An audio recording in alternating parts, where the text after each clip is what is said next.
जिया की जिंदगी की आखिरी रात। ऐसी जिंदगी जीने का क्या फायदा। और जिया की मौत की आखिरी तस्वीर। एक सनसनीखेज खुलासा। क्या जिया खान का कत्ल हुआ? 4 महीने पहले इस खबर से हर कोई सन्न था कि बॉलीवुड अभिनेत्री जिया खान ने खुदकुशी कर ली। और अब 4 महीने बाद जिया की मौत पर एक सनसनीखेज खुलासे से फैली है सनसनी। पहले जिया की मौत पर खुदकुशी की कहानी सामने आई थी और अब सामने है कत्ल की सनसनीखेज कहानी। ऐसी जिंदगी जीने का क्या फायदा। रोजाना जिए रोजाना मरे। 3 जून 2013 की वो कहानी अब भी जिंदा है, जब 25 साल की बॉलीवुड अभिनेत्री जिया खान अपने ही घर में मृत पाई गई थी।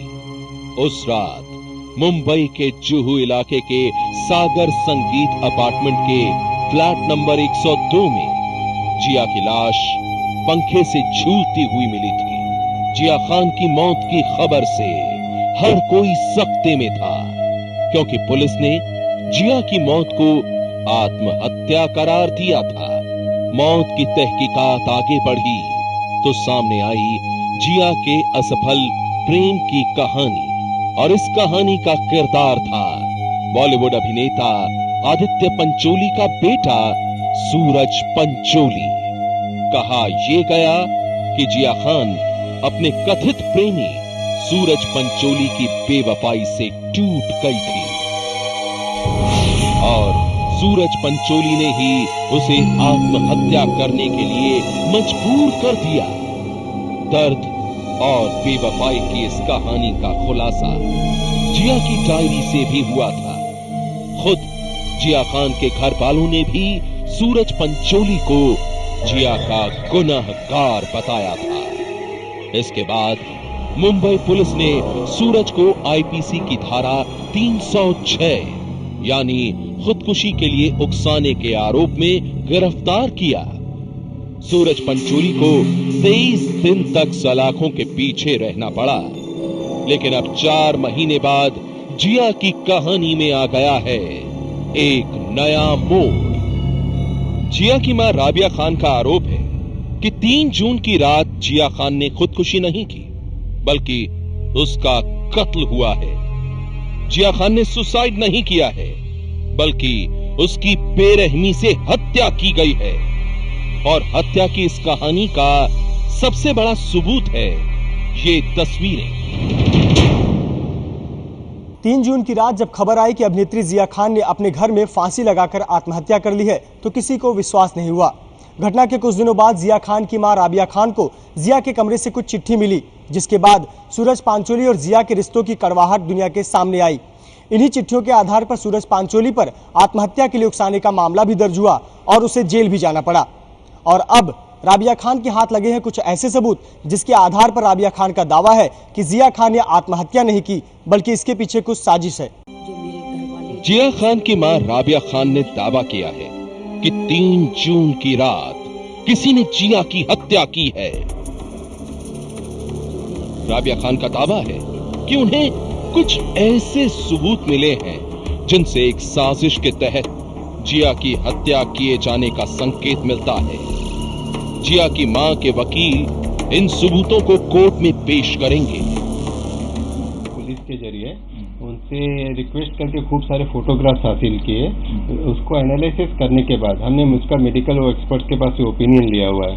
ओपिनियन के हिसाब से अभी ये बात नजर आ रही है कि ये case could be a case of murder, क्योंकि इसमें जो बॉडी पे इसके लिगेचर मार्क्स हैं on the date of incident, वो आप एनालाइज करेंगे तो it looks like it's not a case of suicide at all, क्योंकि उस तरह के लिगेचर मार्क्स आपको सुसाइड के दरमियान नहीं आते हैं।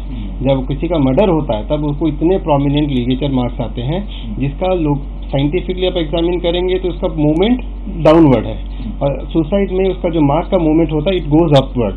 That is one very good indication which indicates कि like there something wrong in terms of the investigation which has been carried out.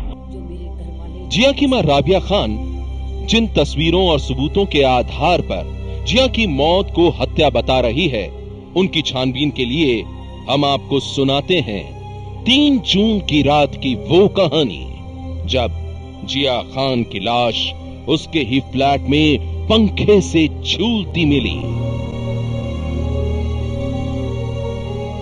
उस रात घर पर जिया कुछ घंटे के लिए अकेली थी, क्योंकि उसकी मां और बहन एक्ट्रेस अंजू महेंद्रू के घर पार्टी में गई हुई थी.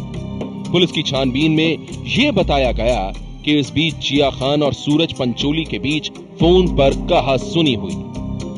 कहा यह गया कि उस रात सूरज से झगड़े के बाद जिया इतनी डिप्रेशन में आ गई कि उसने पंखे से झूलकर मौत को गले लगा लिया.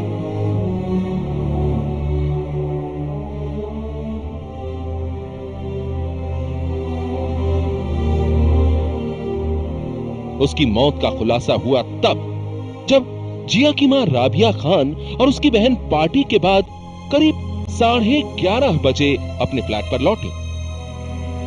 जिया खान की मां राबिया खान की माने तो उस रात जिया की मौत के 3 घंटे बाद सूरज पंचोली के पिता आदित्य पंचोली उनके घर पर आए थे, लेकिन सूरज पंचोली के बेटे का कहीं अता पता नहीं था.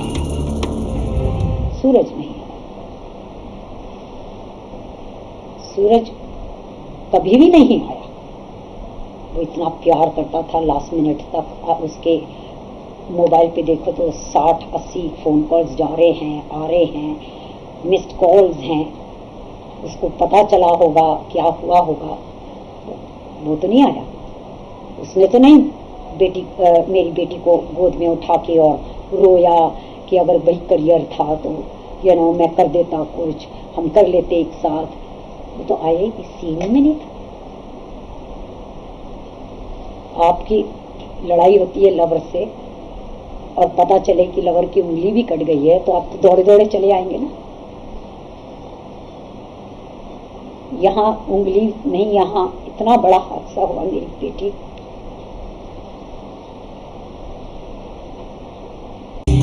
राबिया खान को पहले शक था कि जिया का कथित प्रेमी सूरज पंचोली उनसे कोई सच्चाई छिपा रहा है, लेकिन अब राबिया खान ने जिया की मौत को हत्या बताकर सबको चौंका दिया है.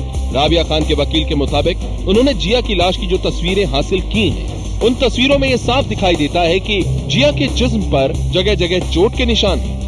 अगर आप डेड बॉडी का फोटो देखेंगे उसमें बहुत सारे इंजरी मार्क्स हैं.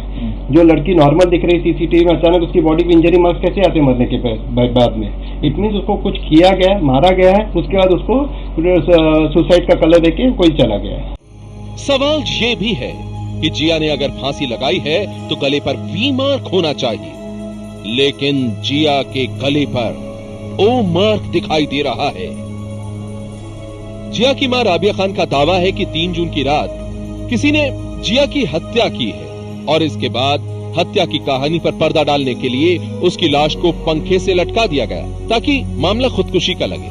जिया की मां कमरे में लगे हुए उस पंखे की इस तस्वीर को भी बड़ा सबूत मान रही है जिससे जिया की लाश लटकती हुई मिली. उन्हें अब तक समझ में नहीं आ रहा है कि जिया कमरे में लगे इतने ऊंचे पंखे तक कैसे पहुंची, और अगर पहुंच भी गई तो पंखे पर खरोंच या मुड़ने के निशान क्यों नहीं है. जिया की मां के मुताबिक जिया की लाश फ्लैट के गेस्ट रूम में पंखे से लटकती हुई मिली थी, लेकिन गेस्ट रूम में पंखे तक पहुंचने के लिए कोई स्टूल या टेबल नहीं था. तो फिर 5 फुट 6 इंच लंबी जिया खान 8 फुट ऊंचे पंखे तक कैसे पहुंची? बिल्कुल, पंखा भी इतना जबकि छोटा नए तरह का पंखा है जिसमें अगर कोई आदमी सुसाइड करेगा तो अनडाउटेडली उसमें कुछ ना कुछ डेंट होना चाहिए था, बेंड होना चाहिए था पंखा. वैसा कुछ भी नहीं हुआ है. तो इन सब चीजों को देख के आपको क्लियर, अच्छा उस कमरे में स्टूल नहीं है. अगर नहीं तो कोई आदमी सुसाइड करेगा तो उसमें पहले धागा को रस्सी बांधेगा, दुपट्टा बांधा हुआ है तो दुपट्टा बांधने के लिए ऊपर पहुंची कैसे वो जिया खान अगर सुसाइड का केस होता है. अच्छा उसके बाद उसके बीच में राइट बिलो पंखे कोई सपोर्ट नहीं है. जो बेड है दोनों एंगुलर पे है. तो आदमी चढ़ के बांधेगा कैसे? ऊपर टॉप पे बांधेगा, फिर अपने गले पे बांधेगा, फिर कैसे टंग रहा है, पूरा अनआंसर्ड क्वेश्चन है। तो आप क्लियरली एग्जामिन करोगे तो it looks like a case सब कुछ मैनिपुलेट किया गया है। जिस सागर संगीत अपार्टमेंट के फ्लैट में जिया खान की मौत हुई, उस अपार्टमेंट में सीसीटीवी कैमरा भी लगा है। जिया की मां राबिया खान के मुताबिक उन्होंने जब 3 जून की रात के सीसीटीवी फुटेज की छानबीन की तो वह हैरान रह गए। जिया की मां ने यह सवाल उठाया है कि उस रात सीसीटीवी फुटेज में जिया मौत से ठीक पहले पैंट और शर्ट में नजर आ रही थी, जबकि मौत के बाद उसकी लाश नाइटी में मिली।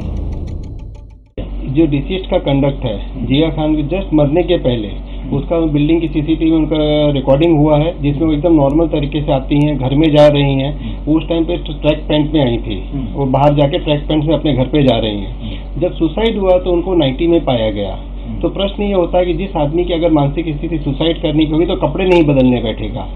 सिमिलरली आप उसको सीसीटीवी पे देखेंगे तो एकदम नॉर्मल कंडीशन में हंसते बोलते हुए अपनी बिल्डिंग में एंट्री कर रही है।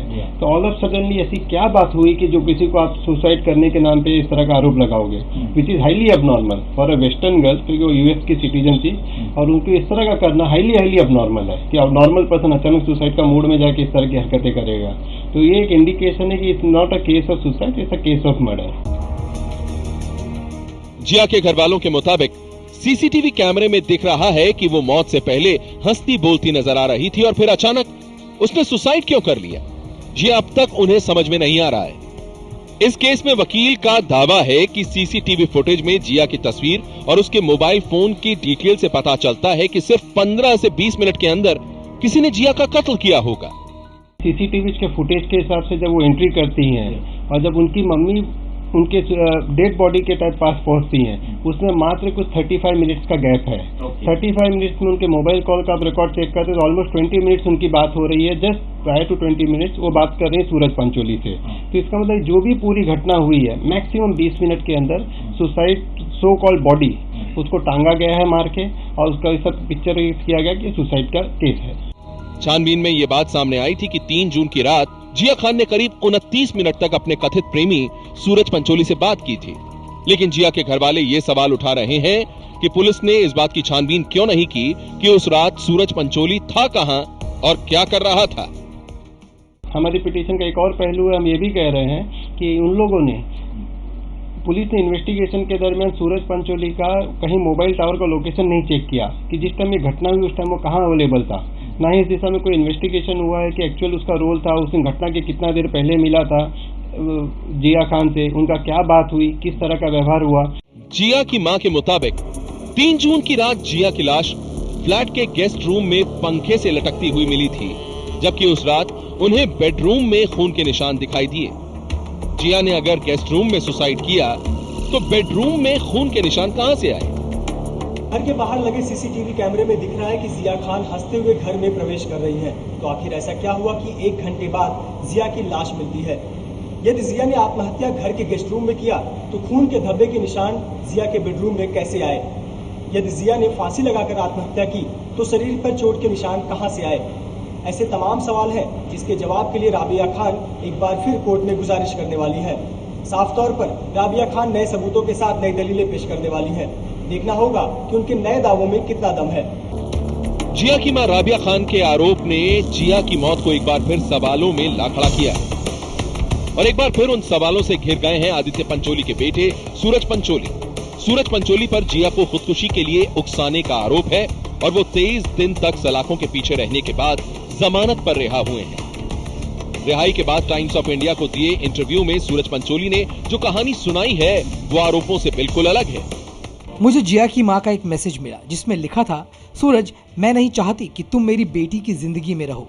जिया के रोज रोज रोने और परेशान होने से तंग आकर मैंने कहा कि मैं ये सब और नहीं झेल सकता और मैंने उसकी मौत से 20 दिन पहले से उससे बातचीत लगभग आधी कर दी थी। अपनी मौत से 2 दिन पहले शनिवार को जिया ने मुझे फोन किया और कहा कि मैं हैदराबाद जा रही हूँ, मुझे एक फिल्म मिलने वाली है। उसने कहा मैं तुम्हारे साथ इस रविवार को साथ रहना चाहती हूँ। मैंने कहा ठीक है, लेकिन मैं तुमसे अलग होने का दर्द और नहीं झेलना चाहता, तो ये हमारी आखिरी मुलाकात होगी। मैंने उसे सोमवार को एक बुके भेजा जिसमें लिखा था ऑल द बेस्ट। उसने मुझे सोमवार की शाम फिर से फोन किया और कहा मैं तुमसे मिलना चाहती हूँ। मैंने उससे कहा मैं तुमसे नहीं मिल सकता और मैंने उसे एक मैसेज भेज दिया। नफीसा, अब ये सब नहीं करते। इसके बाद मैंने अपना फोन बंद कर दिया। वो आखिरी फोन कॉल था हमारा। 2 घंटे बाद मेरे पिता ने मुझे जिया की खुदकुशी की जानकारी दी। सूरज पंचोली की रिहाई के बाद जिया खान की मौत की तहकीकात भी धीमी पड़ गई। पुलिस भी जिया की मौत को खुदकुशी मानकर चल रही है, लेकिन जिया के घर वालों का आरोप है कि पुलिस की जांच की कहानी एक तरफा और झूठी है। इन्वेस्टिगेशन हमारे हिसाब से बिल्कुल सुपरफिशियली किया गया है, जस्ट खाना पूर्ति जैसा। इसके लिए हमने भी हाईकोर्ट को अप्रोच किया है कि इस मैटर का ट्रांसफर कर दिया जाए सीबीआई इन्वेस्टिगेशन के लिए, जिसमें दोनों चीजों की तफ्तीश होनी चाहिए कि ये केस मर्डर का है एक, और दूसरा कि उसमें क्वालिटी ऑफ विटनेसेस और जो मटेरियल कलेक्ट करना चाहिए था वो should be properly collected, so that कि अपने मैटर में कुछ कल केस चले तो कुछ रिजल्ट मिलने, गुड रिजल्ट मिलने की संभावना हो। अदरवाइज आज की तारीख में जिस हिसाब से इन्वेस्टिगेशन हो रहा है पूरा वन साइडेड और बिल्कुल घटिया इन्वेस्टिगेशन हुआ ये मैटर। अंडरवर्ल्ड डॉन ने दी फोन पर धमकी। धमकी के पीछे छिपी थी कॉन्ट्रैक्ट की कहानी, और उस कहानी ने मशहूर गायक सोनू निगम की नींद उड़ा दी। पहले तो सोनू निगम खामोश रहे, लेकिन अब खुद उन्होंने किया है धमकी में छिपे राज का सनसनीखेज खुलासा। अपनी आवाज से लोगों को दीवाना बनाने वाले सोनू निगम इन दिनों दहशत में है। सोनू को अंडरवर्ल्ड डॉन से खतरा है। डॉन के खास गुर्गे छोटा शकील की धमकी से सहमे से हैं सोनू।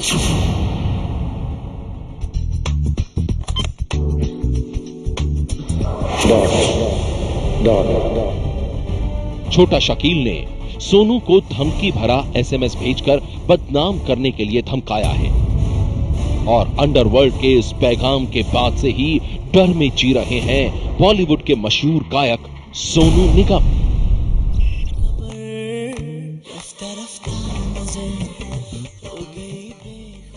बताया जा रहा है कि जब से सोनू निगम को अंडरवर्ल्ड डॉन छोटा शकील से मिली धमकी की खबर मीडिया में आई है, तब से सोनू निगम काफी सहमे हुए हैं। सोनू निगम ने मुंबई पुलिस के सामने इस बात का खुलासा किया है कि अंडरवर्ल्ड डॉन छोटा शकील उन पर दुबई में रहने वाले अपने दोस्त अल्ताफ की कंपनी के साथ वर्ल्ड टूर का कॉन्ट्रैक्ट करने का दबाव डाल रहा है।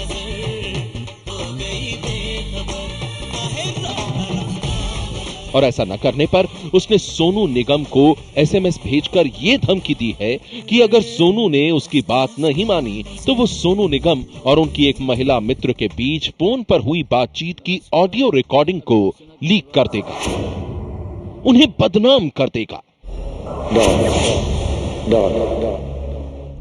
बताया जा रहा है कि छोटा शकील ने सोनू निगम की जिस महिला मित्र का जिक्र किया है वो मुंबई के एक रसूखदार परिवार से ताल्लुक रखती है।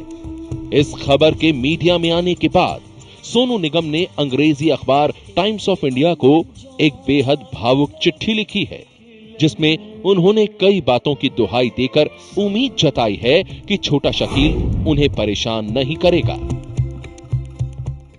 सोनू निगम ने टाइम्स ऑफ इंडिया को लिखा है कि छोटा शकील के आदमियों ने सबसे पहले उन्हें 2000 में धमकी दी थी। तब वो सिर्फ 26 साल के थे और नहीं जानते थे कि इस तरह की धमकियों से कैसे निपटा जाए। सोनू ने लिखा कि मैंने उन लोगों से कहा कि मेरे एक फैमिली फ्रेंड से बात कर लें।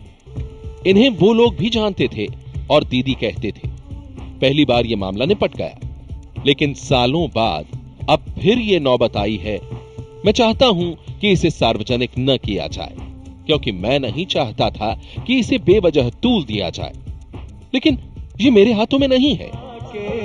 कहाँ गया बेदर्दी मन को तड़पा के, दिल का चैन चुरा के मन को तड़पा। सोनू निगम ने मीडिया के जरिए हर तरह से छोटा शकील तक अपनी बात पहुंचाने की कोशिश की है। सोनू की इस चिट्ठी से साफ है कि डॉन की धमकी के बाद सोनू के दिल का क्या हाल है। वो बेहद डरे हुए हैं, सहमे से हैं। इस चिट्ठी के बाद से यह भी साफ है कि सोनू निगम को यह धमकी कोई पहली बार नहीं मिली है। सोनू ने चिट्ठी में आगे लिखा है, छोटा शकील की हाल की कॉल से मैं काफी परेशान हूं। मेरे पास ज्यादा पैसे नहीं है। लोग जानते हैं कि मैं पैसे के लिए काम नहीं करता हूं। शकील भी मुझसे कह सकता है कि अगर तेरे पास पैसा नहीं है तो दुबई में उनके आदमी के साथ काम क्यों नहीं करता, या फिर न्यू जर्सी में भारत जोटवानी नाम के उसके आदमी के साथ काम क्यों नहीं करता। लेकिन मैं शकील को बताना चाहता हूं कि मेरे लिए गाना उसी तरह है जैसे शकील के लिए नमाज पढ़ना। सोनू निगम ने इस चिट्ठी के जरिए अंडरवर्ल्ड डॉन छोटा शकील तक अपनी बात पहुंचाने की कोशिश की है। सोनू निगम के इस खुलासे के बाद मुंबई पुलिस मामले की तफ्तीश में जुटी है। पुलिस सोनू निगम की सुरक्षा का भी इंतजाम करने की तैयारी कर रही है, लेकिन शायद पुलिस की इस मुस्तैदी के बाद भी सोनू के दिल में समाई है डॉन की दहशत।